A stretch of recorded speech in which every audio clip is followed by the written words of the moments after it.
Dans le milieu artistique, on entend souvent parler du réseau. On entend dire que ceux qui ont du réseau vont être ceux qui vont réussir parce qu'ils auront les meilleures opportunités, tandis que les autres seront voués à ramasser les miettes. Dans cette vidéo, j'aimerais te donner mon avis sur le sujet d'après ma propre expérience en ayant aidé divers artistes à développer leur projet musical. Alors la première chose que j'aimerais éclaircir vis-à-vis du réseau, c'est que j'entends souvent des artistes parler de ça comme un avantage injuste. Comme si certains artistes avaient des privilèges alors que eux sont tout aussi bons, mais n'ont pas ces mêmes opportunités. Typiquement, quand un artiste a envie de faire une certaine salle de concert, des festivals, ou quelque chose qui lui tient à cœur, et malheureusement, lorsqu'il prospecte ou lorsqu'il appelle au téléphone, eh bien, soit il a un refus, ou soit carrément il n'a pas de réponse, eh bien, il se dit que voilà, ce sont encore les artistes qui ont du réseau qui prennent la place.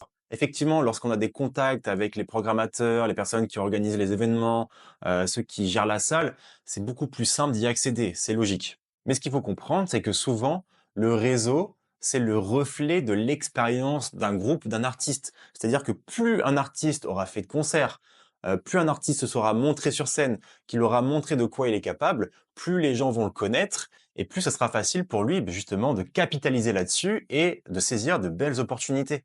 Donc, ce que je veux dire par là, c'est que le réseau, souvent, eh bien, ça vient avec justement le travail. Ce n'est pas en faisant rien, en restant chez soi et toujours à rêver de faire de concerts, de faire de grandes salles et de pas mener d'action qu'on va y arriver. Il faut bien commencer quelque part, se construire pas à pas et au final, c'est comme ça que voilà, on débloque des opportunités et que on grandit. Ensuite, la question que j'aimerais aborder, c'est est-ce qu'il faut avoir du réseau pour avoir de belles opportunités? Eh bien, encore une fois, pas forcément. En fait, si on se met à la place d'un programmateur et si on se demande, lui, qu'est-ce qu'il veut? Eh bien, la réponse est simple. Il veut quelqu'un qui correspond à ses attentes. Il cherche quelqu'un qui correspond à son événement, il cherche quelqu'un qui correspond à son public, il cherche quelqu'un qui est compétent, il cherche quelqu'un, voilà, à qui il peut faire confiance. Et donc là, ce qu'on peut remarquer, c'est lorsqu'un programmateur a déjà vu un artiste qui lui a déjà parlé, eh bien naturellement, ça va cocher les cases, sans même que l'artiste ait besoin de lui communiquer. Et donc, lorsque le programmateur et l'artiste ne se connaissent pas, eh bien c'est à l'artiste de lui communiquer de la bonne façon. C'est à ce moment-là qu'il est essentiel d'avoir une bonne stratégie. Premièrement, il faut prospecter de la bonne façon, en donnant les bonnes informations. Lorsque tu prends contact avec le programmateur, il faut que tu puisses communiquer de manière claire à quel public tu t'adresses et est-ce que justement ça va correspondre au sien. Ensuite, deuxième chose, le programmateur, il a besoin d'être rassuré. Donc tu dois lui montrer que tu seras totalement capable d'assurer le concert.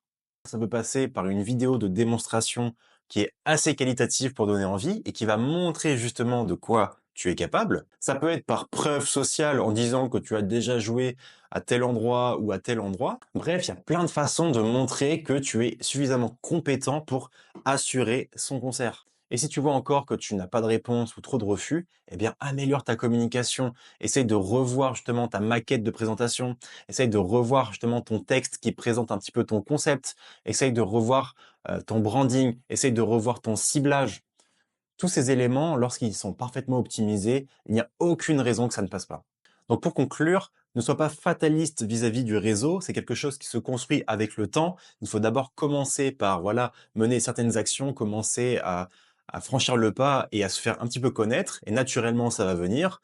Mais l'essentiel justement, c'est de te concentrer à communiquer de la bonne façon aux personnes que tu contactes. C'est ça qui t'apportera le plus de résultats.